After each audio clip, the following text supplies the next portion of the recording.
Hi everyone, back with me again in this channel. On today's tutorial, I'm gonna show you how you can get your Canva design links.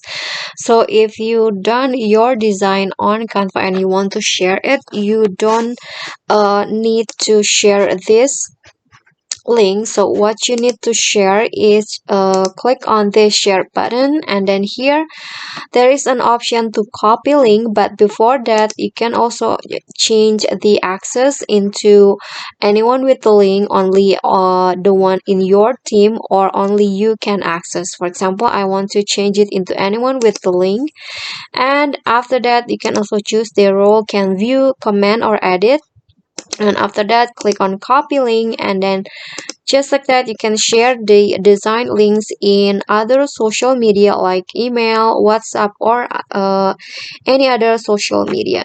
Okay, so that's basically how you can get your Canva design links. I hope this tutorial will be helpful to you. Thank you guys so much for watching. Don't forget to like, comment, subscribe, and also click on the thanks below. I'll see you all in the next tutorial. Bye bye.